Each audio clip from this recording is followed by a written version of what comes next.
Buenas, me llamo Daniel García Pérez y voy a presentar mi trabajo sobre la leucemia linfoblástica aguda. La leucemia linfoblástica aguda es una enfermedad muy unida a la pediatría, siendo el 25-30% de las neoplasias en menores de 14 años. En España se diagnostican cada año 30 nuevos casos por cada millón de habitantes, de los cuales 4 casos por cada 100.000 habitantes corresponden a menores de 14 años. La máxima incidencia se produce entre los 2 y los 5 años y se da en un porcentaje más elevado en varones. Con los tratamientos actuales, la supervivencia de los pacientes que padecen dicha enfermedad supera el 80%. Durante el desarrollo de este trabajo voy a explicar en primer lugar en qué consiste dicha enfermedad, los signos y síntomas que la caracterizan, el diagnóstico y el tratamiento para su curación. Y finalmente procederé a explicar un caso práctico de una paciente diagnosticada de leucemia linfoblástica aguda. La leucemia linfoblástica aguda es un tipo de cáncer de la sangre y la médula ósea.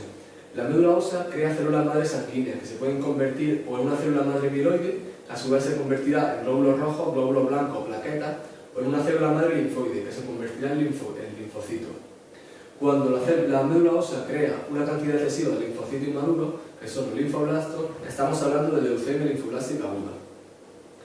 Cualquier cosa que aumente el riesgo de padecer una enfermedad se le llama factor de riesgo. Los factores de riesgo de la leucemia linfoblástica aguda son la edad y el sexo, haber pasado por un tratamiento anterior de quimioterapia, la exposición a la radiación, tener ciertos cambios en los cromosomas o en los genes, o tener ciertas afecciones genéticas, como el síndrome de Down. Con respecto a los factores genéticos, se pueden detectar translocaciones cromosómicas, que son un desplazamiento de un cromosoma o un trozo del mismo. Especial atención se debe dar al cromosoma Filadelfia, ya que esta variedad de leucemia linfoblástica aguda requiere un tratamiento más agresivo y tiene un peor pronóstico de recuperación.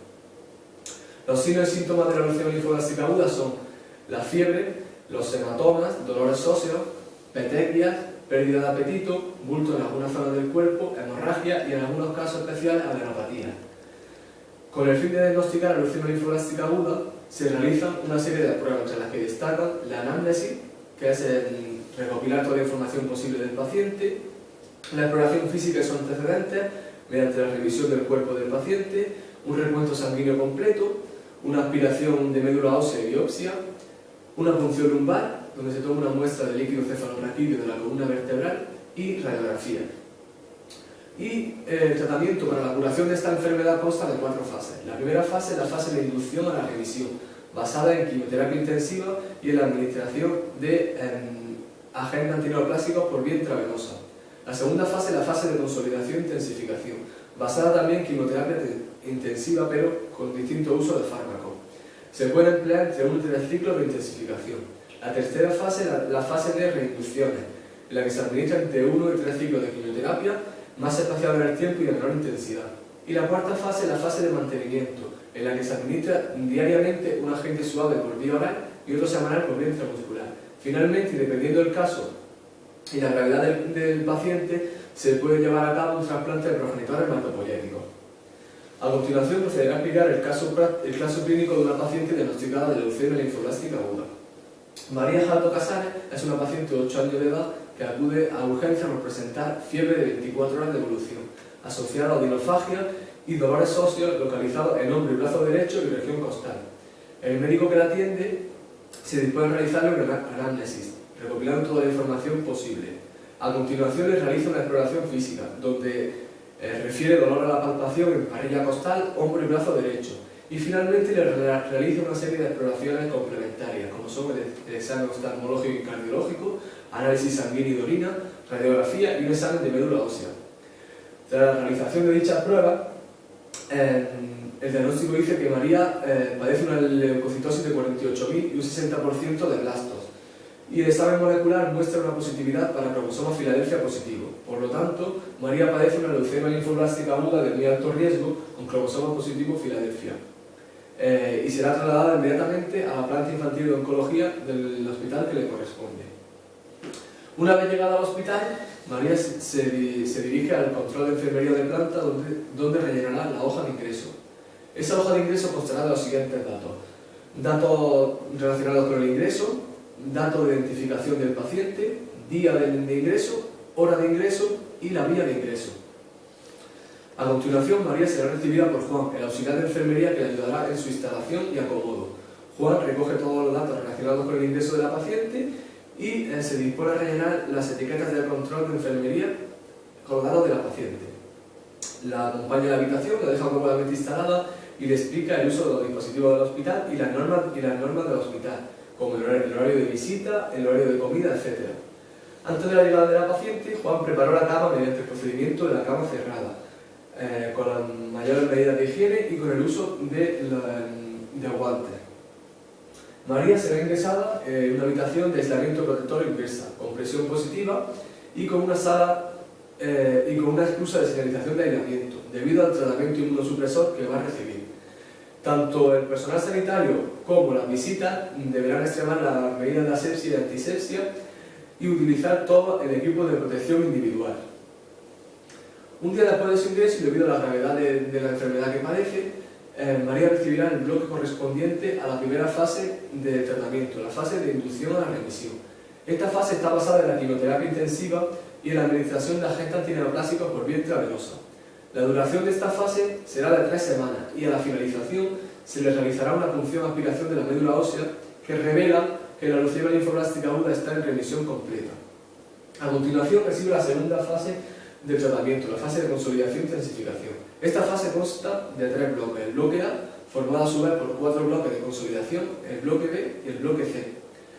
Esta fase se utiliza también la quimioterapia intensiva y se la administra imatinib, que es un medicamento destinado a pacientes con dicha enfermedad. La duración de esta fase es de 5 días por cada bloque, siendo dada de alta 10 días entre bloque y bloque. Una vez finalizadas estas 2 fases de tratamiento, los datos de María son enviados al hospital correspondiente, donde se le realizará posteriormente el trasplante de médula ósea. El papel de auxiliar de enfermería es muy importante, ya que será el encargado de estar más cerca de la paciente durante todo el proceso. Se encargará de realizarle la cama durante su estancia hospitalaria, utilizando el equipo de protección individual. Se encargará de la higiene personal de la paciente, siempre que ella no pueda realizarla por ella misma.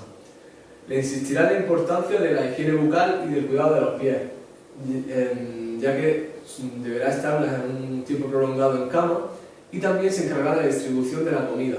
Según el horario de comida, en general se encargará del bienestar de la paciente. Para el trasplante de médula ósea se realiza una serie de pruebas a los familiares más cercanos, en el que se constata que su padre es compatible con María y se da cita para el trasplante 4 meses después del último bloque de intensificación. María ingresa una semana antes para recibir 8 sesiones de radioterapia. El objetivo principal de la radioterapia es el de la inmunosupresión, para evitar el rechazo de la médula ósea. Una vez llegado el día de la intervención, se ingresa tanto padre como hija en una habitación individual aislada. En primer lugar, y mediante anestesia epidural, se le extrae la médula ósea al padre y se conserva en frío hasta que la paciente esté preparada. Una vez el cuerpo de la paciente está preparada y mediante anestesia general se le inyecta la médula ósea del padre. En cuanto al post-trasplante, para el padre en 24 horas es dado de alta, refiriendo solamente una leve molestia lumbar, pero María deberá quedarse ingresada unos 50 días para seguir la evolución del trasplante, que todo vaya favorablemente y evitar posibles infecciones. A consecuencia del trasplante de la médula ósea, a María se le diagnostica la enfermedad del injerto contra huésped en grado 3 y se le pone un tratamiento esteroideo con ciclosporina. Con ese tratamiento obtiene una gran mejoría y una resolución progresiva del cuadro, con lo que se suspende la ciclosporina. Unos 5 meses después, y coincidiendo con la suspensión de este fármaco, el cuadro deriva en una enfermedad del injerto contra huésped crónica extensa, con sequedad ocular, induración de la zona cutánea de la cara y retracción leve tanto en codos como en rodillas. Se le reanuda la ciclosporina, que posteriormente se le sustituye por tacrolimus. La mejoría es muy leve y el cual evoluciona hacia una enfermedad del injerto contra huésped crónica severa esclerodermiforme. Durante la duración de este proceso, la leucemia linfoblástica aguda se mantiene en remisión completa, tanto hematológica, citológica y molecular, con lo cual se puede decir que el trasplante ha sido todo un éxito a pesar de los problemas secundarios derivados del mismo. Una vez dada de alta, se le prescribe acudir a la piscina 3 veces por semana y una rehabilitación con fisioterapia para ayudar a la movilidad tanto de codos como de rodillas. Una vez finalizado el tratamiento y el trasplante, se le realizan 2 tratamientos complementarios. En primer lugar, la fotoféresis extracorpórea se realiza para ayudar contra la enfermedad del injerto contra huésped, ya que la médula ósea del padre ha rechazado el cuerpo de María. La fotoféresis extracorpórea consiste en conectar a la paciente a una máquina, la cual le saca una cantidad determinada de sangre. Esa máquina separa la sangre de los linfocitos, y los linfocitos son tratados con solanino y rayo UVA. Una vez tratados esos linfocitos, son infundidos de nuevo al cuerpo de la paciente. En total recibe 115 sesiones de fotoféresis extracorpórea, 2 sesiones por cada mes, y obtiene una leve mejoría solamente, sobre todo en el aclaramiento de las manchas cutáneas, pero no se llega a lo establecido. También prueba un nuevo método llamado TeraSuite. Este método está formado por un traje terapéutico especializado, una banda elástica, una estructura de rejas metálicas y un programa individualizado de ejercicio. Se le pone a la paciente el traje terapéutico especial, que está formado por una serie de arandelas alrededor del cuerpo. Las bandas elásticas se anclan por una parte a la bandera del traje, dependiendo del ejercicio que se va a realizar, y por la otra parte se anclan a la estructura de rejas metálicas, con diferentes tensiones. Con este método se intenta alinear y corregir la postura corporal, permitiendo aumentar el rango de movimiento y la flexibilidad muscular. De este método recibe 4 semanas de tratamiento, de lunes a viernes, 3 horas diarias, y 6 meses después recibe otras 4 semanas de tratamiento. Tras la finalización del tratamiento, consigue una gran mejoría, sobre todo en el ángulo de retracción de los codos y rodillas, que es menor, pero no consigue abandonar la silla de ruedas. La importancia de la educación sanitaria está basada en adoptar una serie de hábitos para evitar posibles infecciones o enfermedades. En este caso, María debe evitar sedentarismo, debido a que permanece mucho tiempo en silla de ruedas. Debe realizar el máximo de ejercicio posible para evitar que sus músculos se atrofien. Debe llevar una alimentación equilibrada, debido a la gran cantidad de medicamentos que toma. Y por supuesto está totalmente prohibido el consumo tanto de drogas como de alcohol. La concurrencia de estos 3 factores puede dar lugar a la aparición de otras enfermedades. Por lo tanto, existen 3 niveles de prevención. Prevención primaria, destinada a evitar la aparición de la enfermedad. La prevención secundaria, destinada a evitar la progresión de la enfermedad. Y la terciaria, que se basa en minimizar las secuelas una vez se ha pasado dicha enfermedad. En cuanto a la odontología, la boca es un foco grave de enfermedades y de infecciones.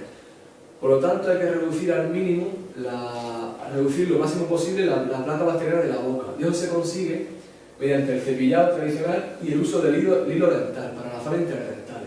En este caso, a María se le prescribe el uso de un antiséptico para la inflamación de la encía.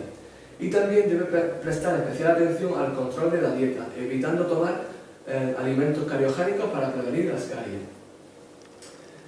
La importancia de la farmacología es muy necesaria en la vida de María, ya que deberá ingerir medicamentos toda su vida para evitar una posible recaída y el rechazo de la médula ósea. Durante el tratamiento con quimioterapia, María recibió mercaptopurina, micostatin, cediprima e imatinib. Para el trasplante de médula ósea recibió ciclosporina e corticoides, y una vez diagnosticada la enfermedad del injerto contra huésped, se sustituyó la ciclosporina por tacrolimus. Y en la actualidad, María toma Zovirax y Cestrin para evitar posibles infecciones, sirolimus para evitar el rechazo de la médula ósea, omeprazol como protector gástrico y calcio y vitamina D para los huesos. El papel del psicólogo es muy necesario en la vida de los pacientes, ya que se produce a raíz de los cambios físicos y de los cambios derivados de la hospitalización. El paciente pasa por 5 fases de adaptación a la enfermedad. La primera fase es la fase de depresión y temor, en la que el paciente se da cuenta que ha perdido la salud y está enfermo. La fase de protesta, en la que intenta llamar constantemente la atención de los padres. La fase de negación, en la que no acepta la enfermedad y se rebela contra los médicos.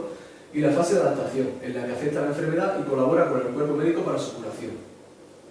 Mucho más importante es el papel del psicólogo en los familiares de los pacientes, ya que son estos los que sufren más emocionalmente. Los familiares, como los pacientes, pasan también por una serie de fases, en este caso 5 fases de adaptación. Pasan por una fase de negación, en la que no aceptan que su hija esté enferma. Una fase de rabia, en la que incluso se llegan a echar la culpa unos a otros para ver qué han hecho mal.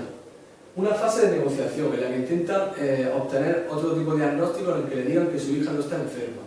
Una fase de depresión, esta fase es una fase de pena y tristeza, Y la última, la fase de aceptación, en la que aceptan que su hija está enferma, colaboran con el cuerpo médico y se informan para curar esta enfermedad.